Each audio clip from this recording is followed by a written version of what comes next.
Hello everyone! So for today's video, we're going to give some blessings to all those families in need because we reached the 5,000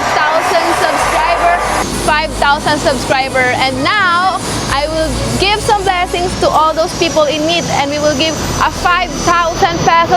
Ay! Ah, ang cute! Asa mo? Ah, Pataanin mo! Ikaw!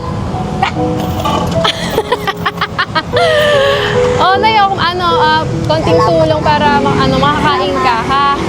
Hello, Tay. Kamusta ka? Okay ka lang? Sige. Bye-bye. Up here. Oh, homeless? Walang kayong matirhan. Ay! Kamusta ka dito? Oh, sige. Ingat ka, ha? Bye-bye. Bye-bye. And I will do some similar thing again once I reach the 10,000 subscriber and I will keep posted for more and thank you so much. Bye.